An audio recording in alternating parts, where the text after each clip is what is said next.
The lock laughed at her. A cold, metallic snicker that echoed through the cul-de-sac as my Aunt Vanessa jammed the duplicate key into what used to be a keyhole. I watched from my hotel balcony in Barcelona, espresso cooling in my hand, as the security feed showed her face crumpling like wet paper. Behind her, my cousins Lila, Brooke, and Serena formed a furious chorus line of entitlement.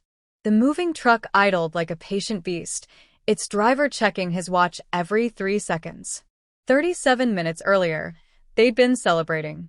But I'm getting ahead of myself. 3 weeks ago, I'd finally escaped. My startup had sold for enough to buy the glass-walled hilltop house I'd dreamed of since I was 16 and coding in my bedroom. I left my phone on airplane mode and flew to Europe with one rule: no family drama. My cousin Marcus broke that rule with a single video call. "Harper, you need to see the group chat. Now." Marcus never panicked. The fact that his eyes were red-rimmed told me everything before I even opened the app. "Mom, Harper's master suite has the best light, perfect for Lila's photography. Brooke gets the guest house. Serena takes the office with the mountain view. Harper travels so much, she can crash on the pull-out when she's home." The messages kept coming. Photos of my furniture pushed against walls. My grandmother's antique desk buried under Serena's yoga mats. Lila posing in my walk-in closet like she'd won the lottery. Then Vanessa's final message, the one that made my vision tunnel. "Got the key copied when Harper had his house sit last month. She'll never notice. I built my company from nothing. 16-hour days. Investors who laughed at a 23-year-old woman. The house wasn't just walls and windows, it was proof. Proof that the girl who grew up in a one-bedroom apartment with her single mother could create something unbreakable. They were about to learn how wrong they were. I called my attorney, David, who still had the closing documents memorized. "They're attempting adverse possession," he said after I forwarded the chat. "But we have 24 hours before they establish residency. If we change the locks tonight, do it, whatever it costs." By midnight, my house was a fortress. Every lock replaced with biometric keypads. Cameras in every corner.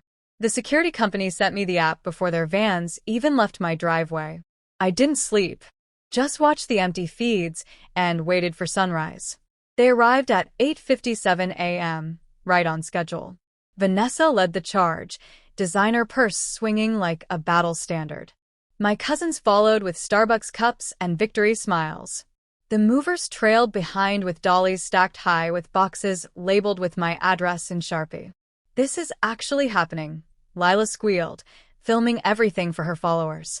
"Manifestation works." Vanessa slid the key toward the door and met smooth steel where the keyhole should be. "What the?" The keypad glowed red. "Access denied."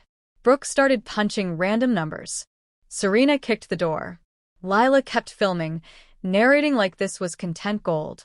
That's when I activated the exterior speaker. "Leave my property. Now." My voice boomed from every direction. They spun like they'd been caught shoplifting. "Harper."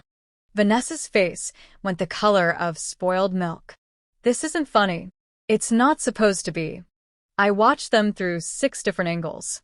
"You have 5 minutes before the police arrive." "You wouldn't dare," Brooke snarled. "We're family. Family doesn't steal houses." I kept my voice level, the way I'd practiced with David. "You duplicated my key without permission. You moved your belongings into my home without consent. That's breaking and entering." Serena dropped her phone. The screen cracked against my welcome mat. "We already gave up our apartment." Lila wailed. "Where are we supposed to go?" "Not my problem. You made this plan without asking me. Now you deal with the consequences." The movers were backing toward their truck, hands raised in surrender. Their foreman was already on the phone, probably canceling the job.